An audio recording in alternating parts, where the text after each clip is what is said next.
Merry Christmas, everybody, from Grab Your Gear. I am Joe, here on a festive Christmas Eve as we get ready to celebrate Christmas.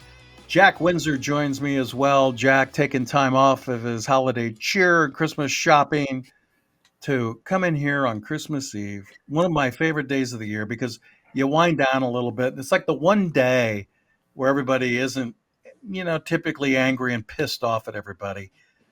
It's the one day that if you go to church, you're bound to see a politician or two because it's the one day they go to church, Christmas Eve services.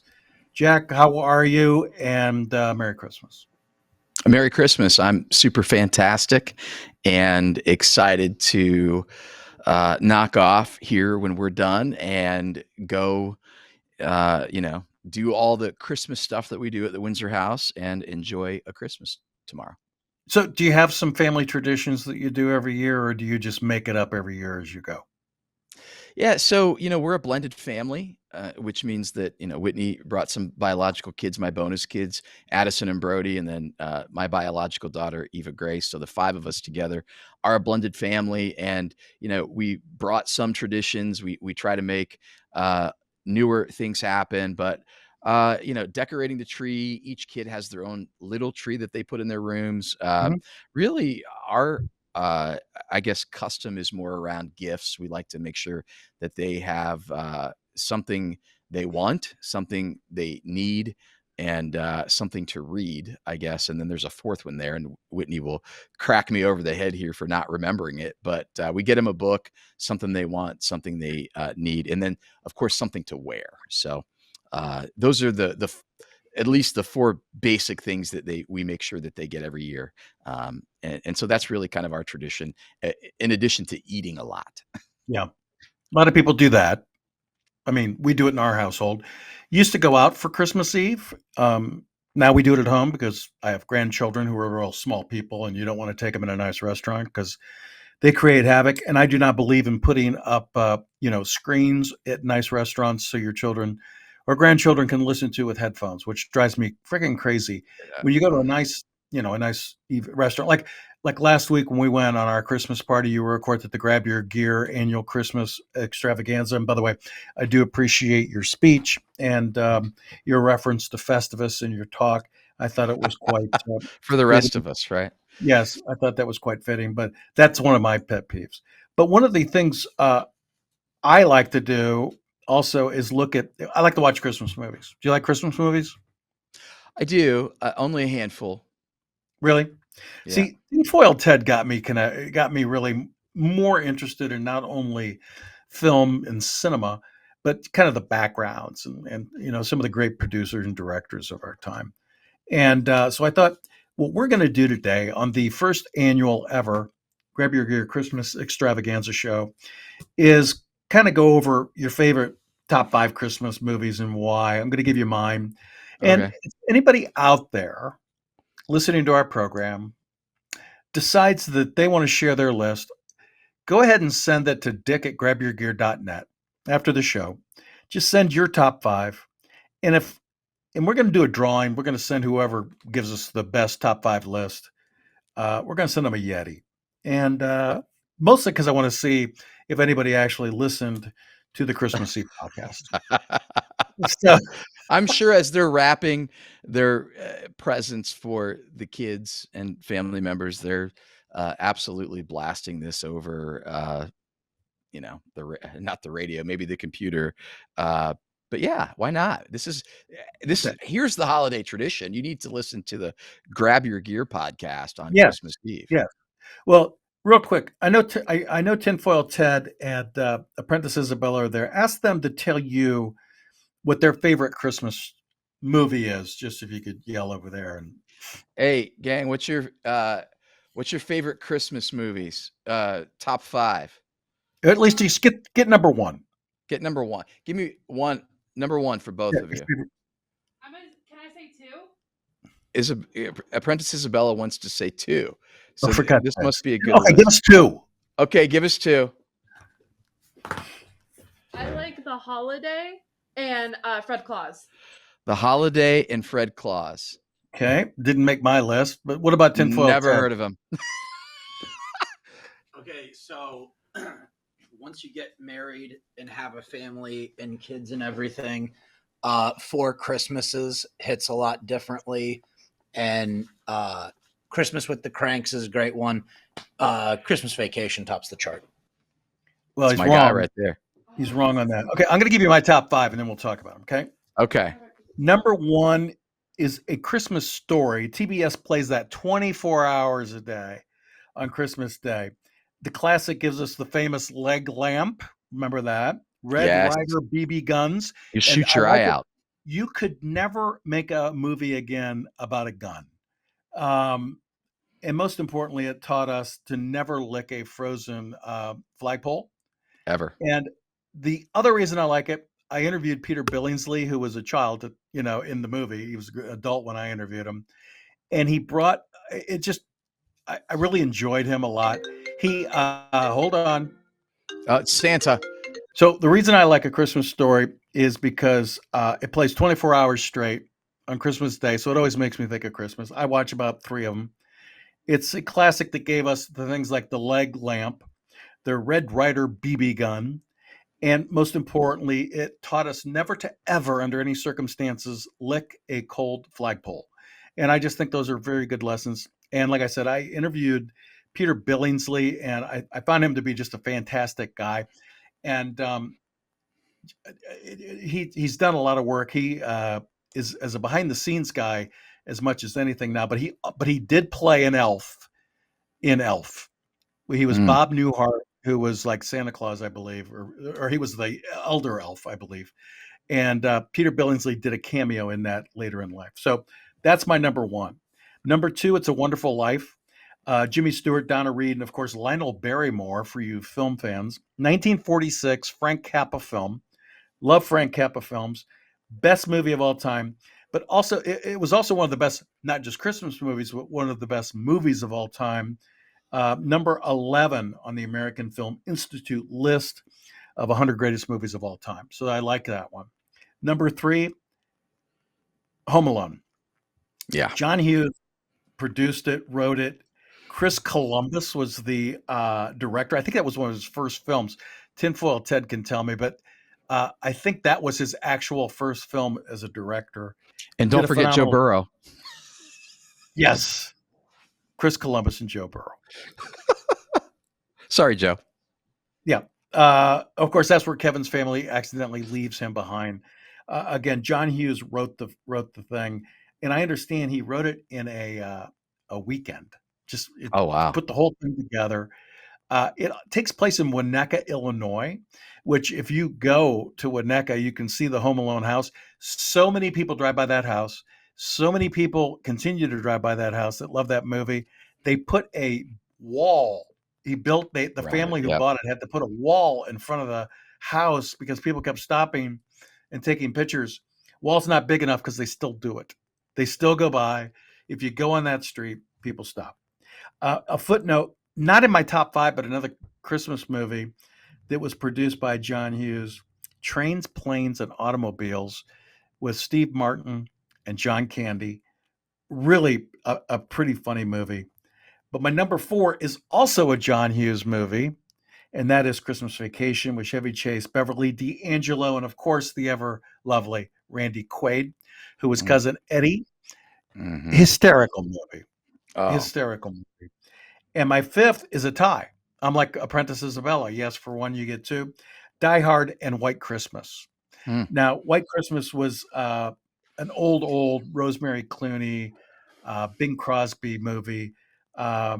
Just a nice, heartwarming old movie that's on a lot. And then Die Hard, of course. I love it because when your Christmas party gets taken over by terrorists, there's nothing better.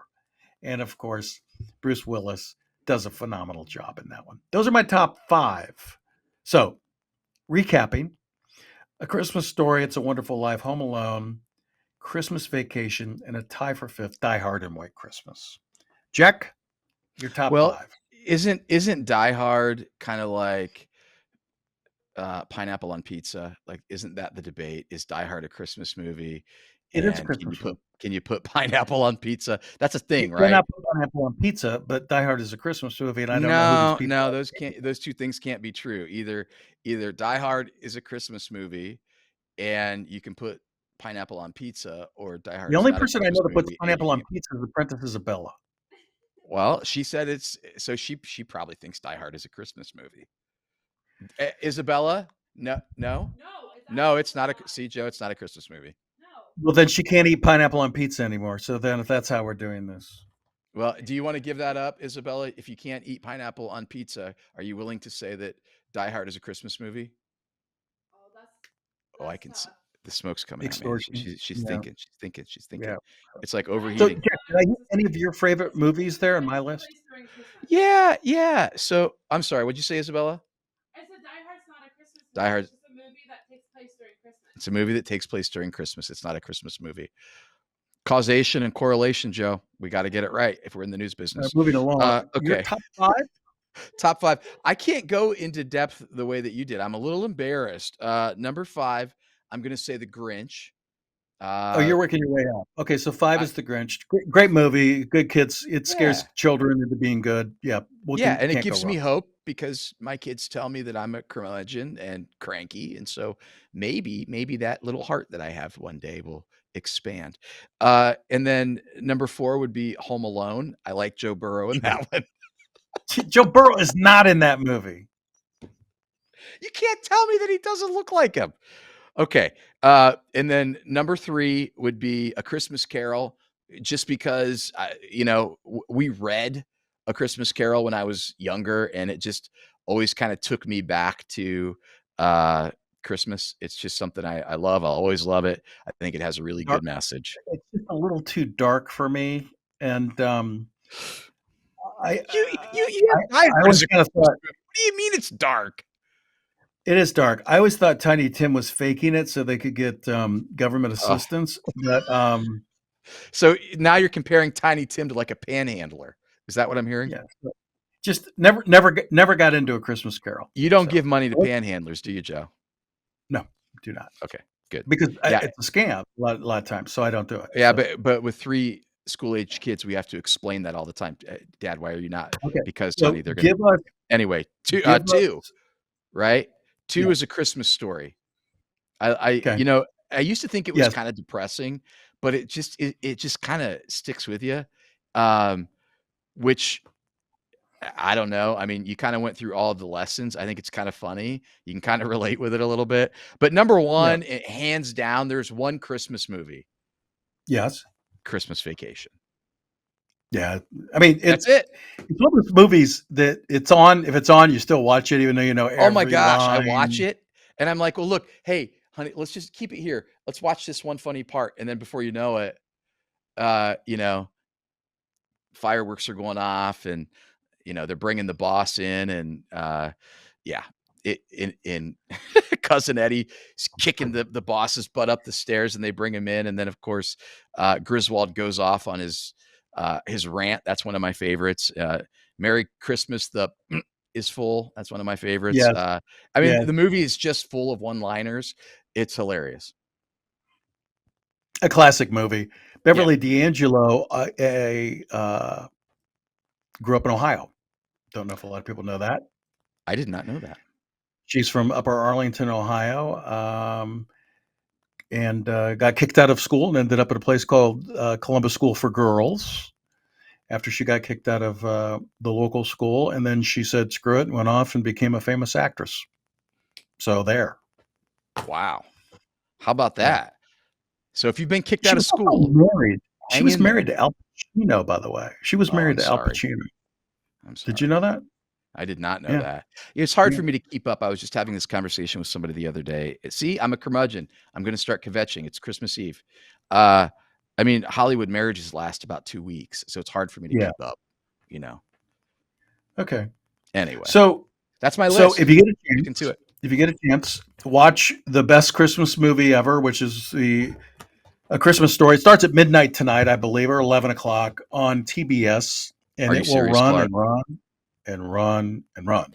But if you go, I did not look, but Home Alone is going to be on, I'm sure, again tonight. But the one thing is for sure, It's a Wonderful Life will be on NBC tonight.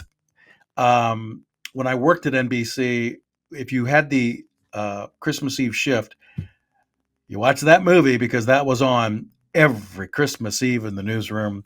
And then as soon as it was over, you did a newscast, then everybody ran away. So those are my memories of It's a Wonderful Life. But I do like the meaning of the story. I thought Frank Capra, they called it Capricorn because they always thought his movies were kind of corny. His movies were very Americana Yes, and the best of all of us. So there you 100%. go. Joe, what's your tradition? You didn't tell us.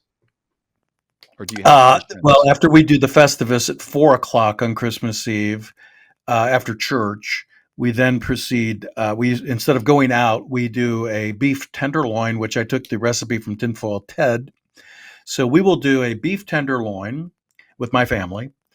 We will do lobster mac and cheese, garlic mashed potatoes.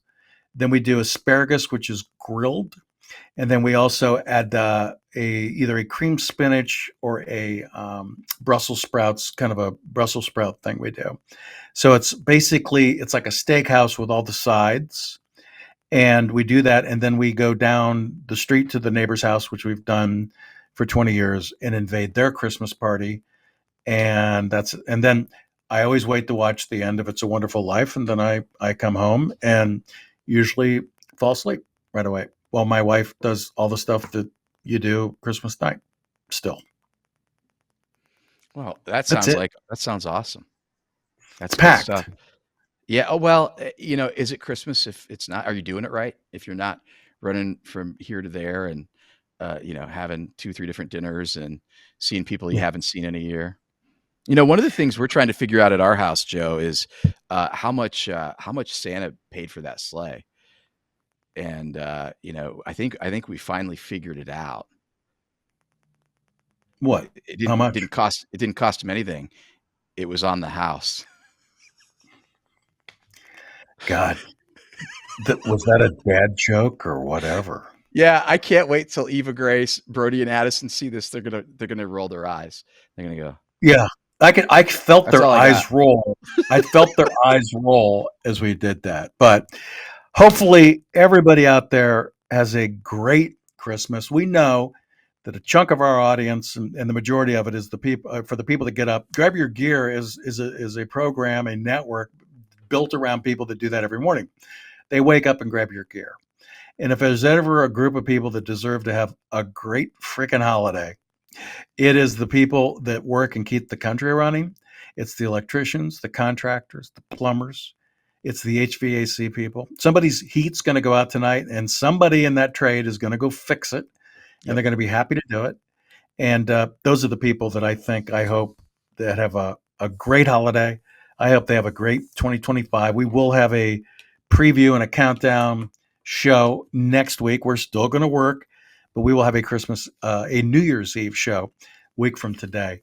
But in the meantime, my friend, I hope you have a nice Christmas.